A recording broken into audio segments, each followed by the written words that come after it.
Oi, gente querida, gente amiga do canal Paz e Bem da Pós TV 247. Eu sou Carla Pavão. Para vocês que nos acompanham no canal dos Sejus, da BPE, tantos Filosofia em Movimento, enfim, tantos outros canais. Para você que não é de uns canais aqui parceiros, mas está passando por aí, um beijo. Um beijo e vamos juntos, juntas e juntos no dia de hoje. Esse final de semana, eu assisti um filme que eu acho que é necessário, embora não seja o gênero de minha preferência, mas é muito necessário como resistência, que foi o Marighella. Inclusive porque o Wagner Moura passou todos esses perrengues aí que nós já sabemos para lançar o filme, enfim, teve uma coragem infinita nessa divulgação no momento que nós estamos vivendo, e é um filme que fala sobre o Brasil. Eu não vou dar spoiler do filme, porque eu sei que muitos de vocês não querem, ainda pretendem ver, e a bilheteria dele está indo muito bem. Mas, por conta disso, eu procurei um material aqui para a gente conversar, para eu trazer alguns pontos desse material. Quem quiser, esse material está na internet, é só dar um Google, Marighella e espiritualidade. Ele se chama Militância e Liberdade, a relação entre Marighella e o cristianismo da libertação.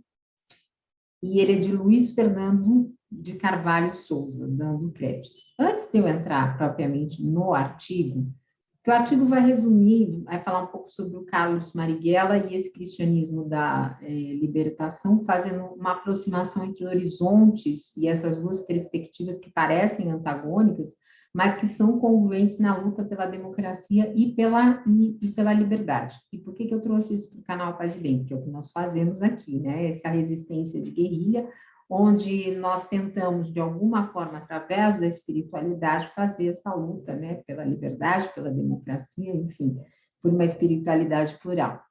Então, ele vai dizer o seguinte, que os dois movimentos são dos anos 60, quando o Brasil sofre o golpe, né, militar, civil-militar, a partir de matrizes conservadoras, e que nos impõe 20 anos de um sistema extremamente violento e cerceador da liberdade. Claro que não é o Marighella, o filme, que é violento, é a situação em que todos viviam, que era extremamente violenta, e gerou uma reação por parte desses que queriam a liberdade e a democracia de volta. Então, e por que eu tenho essa questão com a não violência, né? Eu acho que desde que eu sofri o ferimento por arma de fogo numa tentativa de assalto, há mais de 20 anos, que eu já contei aqui algumas vezes,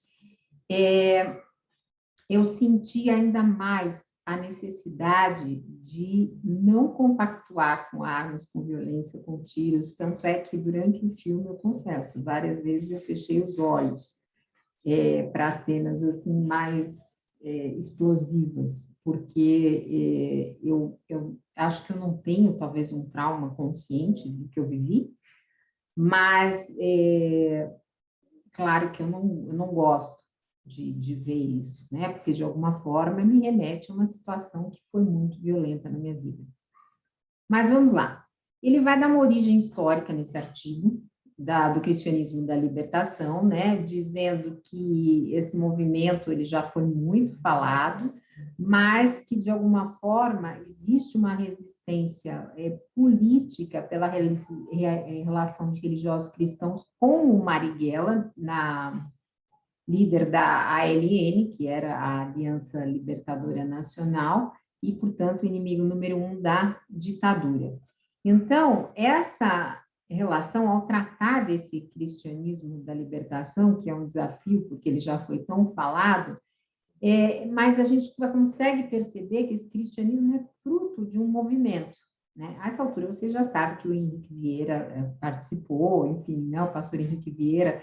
Então, ele vai falar assim, é difícil você datar o surgimento, se é na década de 50 ou de 60, na América Latina, porque tem essa efervescência política e os grupos vão se organizando. Mas daí ele trouxe uma coisa que me lembrou muito o Rabino Alexandre Leone, de quem eu estou com saudade. Se você perdeu, veja aí Judaísmo e Espiritualidade e Filosofia, que é uma série que nós temos aí nos vídeos do canal, e ele nos falou muito sobre o Michel Lev, que era um filósofo, um pensador judeu. E aqui ele vai citar, ele vai dizer que o Michel Lev é um dos estudiosos desse tema, porque para ele, os acontecimentos que dão origem a esse movimento do cristianismo libertador, eles se iniciam de maneira espontânea no seio da sociedade. Então, ele prefere não denominar a corrente só como, só não, né? Mas como teologia da libertação. Ele prefere esse termo de cristianismo de libertação, porque é um movimento e é uma corrente que extrapola as fronteiras da igreja e os círculos acadêmicos. Isso se deve à sua formação, a um olhar sociológico, dentro de uma proposta teológica que vai dialogar com a sociedade e não vai se restringir à igreja. Então, o Levi, ele vai fazer uma abordagem sociológica, e o autor aqui respeita essa posição, e eu vou ler aqui um trecho do que ele diz. Ele diz o seguinte: proponho chamá-lo de cristianismo da libertação por ser esse um conceito mais amplo que teologia ou que igreja, e incluir tanto a cultura religiosa e a rede social quanto a fé e a prática. Dizer que se trata de um movimento social não significa necessariamente dizer que ele é um órgão integrado e bem coordenado, mas apenas que tem, como outra hora, movimentos semelhantes, o feminismo, a ecologia, uma certa capacidade de mobilizar as pessoas ao redor de objetivos comuns. Levi, 2000, página 27. Então, essa análise sociológica que o autor aqui vai concordar, ela vai dizer o seguinte, que a teologia da libertação é, ao mesmo tempo, reflexo de uma praxis anterior e um reflexo sobre essa praxis. Ou seja, é um movimento de produção teórica que influencia uma geração de pessoas no continente americano e que vai servir de resistência ao modelo desenvolvimentista que era proposto. Então, o cristianismo ele vai ser duramente combatido por isso. Eu não vou ficar muito na questão da história, né, disso, mas eu vou entrar aqui onde o Levi faz uma extensa análise do desenvolvimento dessa corrente latino-americano. Ele faz um livro, A Guerra dos Deuses, Religião e Política na América Latina. E o resumo dos principais eixos disso é o seguinte: que existe uma luta contra a idolatria, não o ateísmo, né, como inimigo principal da religião, isto é, contra os novos ídolos da morte adorados pelos faraós, pelos novos Césares, pelos novos Herodes, né, que são os bens materiais, a riqueza, o mercado, a segurança nacional, o Estado, a força militar e a civilização ocidental cristã. Que a libertação humana na história como antecipação da salvação final em Cristo, o reino de Deus. E aí o reino de Deus é altamente discutível. Qual é essa simbologia para nós espíritas? Tem várias questões, mas aqui vamos seguir o autor, mesmo porque o texto é muito grande, eu não sei, talvez eu tenha que fazer em dois programas, se vocês permitirem. Tem uma crítica de uma teologia dualista tradicional, como produto de filosofia grega de Platão, e não da tradição bíblica, na qual a história humana e a história divina são diferentes, mas inseparáveis. Uma nova leitura da Bíblia, que dá uma atenção significativa às passagens tais como o Êxodo, que é vista como paradigma de uma luta de um povo escravizado por sua libertação. Uma fonte crítica moral e social capitalista dependente como sistema injusto e inócuo, como uma forma de pecado estrutural. O uso do marxismo como instrumento socioanalítico a fim de entender as causas da pobreza, as condições do capitalismo e a forma de luta de classe. 7. A opção preferencial pelos pobres e a solidariedade com sua luta pela autolibertação. 8. O desenvolvimento de comunidades de base cristãs entre os pobres, como uma nova forma de igreja, como alternativa para o modelo de vida individualista imposto pelo sistema. Então, isso é o que o Levi nos traz. Mas vamos lá. No filme Marighella, que foi porque a gente começou toda essa conversa, nós vemos os dominicanos. Aliás, vi um outro documentário, que eu não sei o nome de cabeça, sobre os dominicanos e o que aconteceu com eles há alguns anos no cinema, que é muito bom. Se depois eu lembrar o nome, eu deixo anotado aqui. É muito bom, assim, é muito triste, mas é muito bem feito, no sentido do que se desenrolou com eles depois de tudo isso, né? Depois da tortura e de tudo que passaram. Isso é fato comum, não preciso dizer, não é exclusivamente do filme Marighella. Então, o Marighella, no ano 64, Quando tem um conluio entre a burguesia nacional brasileira, os setores conservadores e as forças armadas instalam o regime militar aqui no país, de matriz conservadora, especialmente no ano de 68, quando o regime se recrudesce e impõe uma série de sanções individuais e coletivas aos cidadãos brasileiros, havia um consenso, né, de um modus operandi numa linha representada por Castelo Branco, que foi o primeiro presidente, sob efeito do AI-1. Então, o regime... o que acontece? O regime militar seria temporário, né, para retorno à democracia, né, mas com essa denominada linha dura. E os grupos cristãos libertadores, que incluíam os dominicanos, eles passam a ter uma posição política contrária disso, especialmente a partir do AI-5, que vai impor mais sanções políticas. Então, dentro das suas condições de religiosos, eles vão ajudar as pessoas que correm risco de prisão e de tortura a serem recebidos em outros países, em outras localidades, em outras igrejas, em países europeus, como a Polônia, que abrigavam esses militantes. Entre eles, né, esses dominicanos, está o Frei Beto, né, que tinha também essa posição política contrária, e dentro dessas possibilidades, esses religiosos que corriam risco, também corriam mil riscos, eles tentavam, de alguma forma, uma alternativa, né? Então, essa via revolucionária, que é liderada por Marighella, foi uma alternativa, que os simpatizantes mais inconformados do comunismo, né, que foi colocado na ilegalidade, eles encontram para tentar derrubar a ditadura. E, nesse contexto, o Frei Beto conhece Carlos Marighella, né, em 69, segundo ele mesmo diz, no sua obra de 1982, página 56, e esse pede ajuda ao Frei,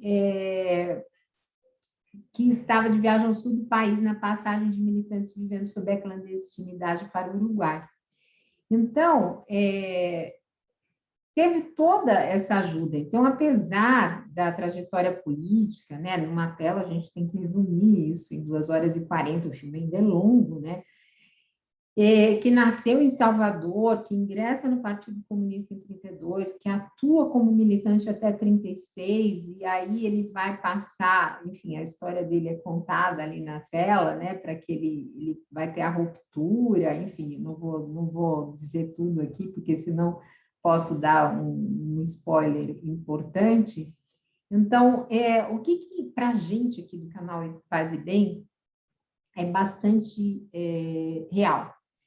A religião e a militância como praxis libertária. É claro que para nós espíritas progressistas, nós não consideramos o espiritismo uma religião, mas uma filosofia que tem valores e aspectos éticos e, consequentemente, no Brasil, dentro do movimento conservador, se faz religião, mas esse não é o objetivo principal de Allan Kardec, muito pelo contrário, ele discute isso nas suas obras, ele dialoga sobre isso e faz várias reflexões e críticas.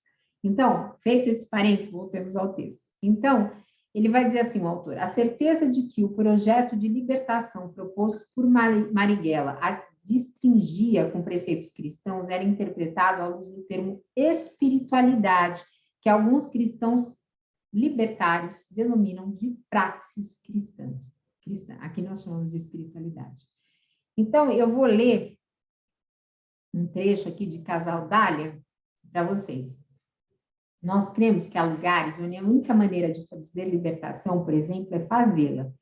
E devemos crer que, de alguma maneira, em todos os tempos e em todos os lugares, a única maneira de dizer é fazer. Realizar-se entre nós passou a ser sinônimo de realizar-se na ação, na praxis de algumas obras concretizadas e transformadoras.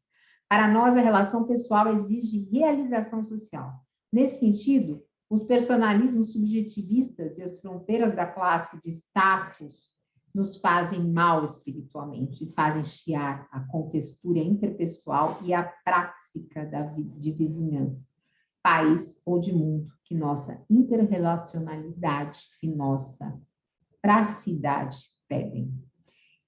Então, essa noção de espiritualidade, para o autor, ela já vigorava, né, entre os progressistas cristãos, e ela foi sistematizada justamente pelo cristianismo da libertação, que fazia com que se tivesse mais sintonia entre os cristãos e militantes políticos na busca pela liberdade democrática e pelo fim do regime militar. É como hoje, né? Hoje nós estamos revivendo esse período com aqueles que têm essa espiritualidade progressiva muito próximo da militância, tanto é que no canal Paz e Bem nós temos um número muito grande de ateus agnósticos, né? Então, os movimentos dedicados à transformação social através da ação militante, eles podem ser analisados sobre esse prisma da filosofia da praxis, e traz uma questão aí muito forte, né, de determinados períodos históricos críticos. Então, ao longo da história do pensamento filosófico, vários pensadores se dedicaram a refletir sobre essa praxis, né? E isso é bastante importante. Aí ele vai citar Feuerbach, Marx, Engels, enfim. Eu queria dizer para vocês que o Alisson Mascaro também tem uma obra, Cristianismo Libertador, mas falando sobre a ótica espírita. Se vocês quiserem, deixem aí nos comentários, depois eu trago para vocês verem. E aí ele vai falar de Gramsci também, né? Ele vai falar dos intelectuais que também estão apresentados ali. Então, os intelectuais acabam tendo essa responsabilidade pela educação, pela formação de uma nova cultura, pela organização da sua classe, pela participação nas lutas cotidianas. Então, nesse sentido, tanto a ALN quanto o cristianismo da libertação tem esse eixo de praxis transformadora e comprometida. Então, o que ele vai concluir aqui nesse material, né? Eu acho que não vou precisar de dois, faz bem não, gente. Ele vai concluir o seguinte, que a realidade opressora e ditatorial que era vivida entre os anos 60 e 70 e estava instalada na América Latina após o triunfo da Revolução Cubana, fez com que os movimentos de contestação do status quo fossem combatidos e perseguidos sob a condição de inimigos da ordem social vigente. Então, tal posição contribui para que confluíssem para um movimento unívoco na luta contra a exploração social e a submissão imposta aos países latino-americanos. E, com isso, os setores da igreja, que já vinham refletindo sobre a participação na política, acabaram por ser impelidos à reivindicação social, justamente com os demais movimentos armados, inclusive. A confluência, tem uma cena que agora me veio na mente duas vezes, mas eu não vou contar para vocês, porque senão eu vou estragar, né? Então, eu vou deixar mais sobre entre religiosos, armas e as pessoas do poder. Quando vocês virem, lembrem de mim, se puderem, quando eles falam uma frase assim, nem tudo pode ser combinado. Está nessa cena, está numa dessas cenas. A confluência entre a militância e a espiritualidade ocorre justamente por sua incidência prática sobre a realidade. A libertação proposta, tanto por um quanto por outro, se dão no seio da história, ou seja, o inimigo comum a ser superado precisa ser superado através da prática. Então, neste momento, olha que bonito que ele fala isso. A reflexão que se faz em torno de praxis filosóficas justifica a utilização de elementos como militância política e espiritualidade, nosso canal aqui, para que vislumbre horizontes utópicos semelhantes descritos sob diferentes formas. Enquanto o cristianismo entende a liberdade utópica sobre a expressão reino de Deus, o comunismo a entende como reino de liberdade. Em comum, a esperança de que os valores de igualdade e liberdade sejam vividos de forma plena e responsável, e que a injustiça e a exploração sejam extirpadas completamente. O exemplo dado pelo cristianismo de libertação rompe com o velho axioma de que a religião é alienadora. Isso eu falo e eu me sinto muito emocionada a falar isso.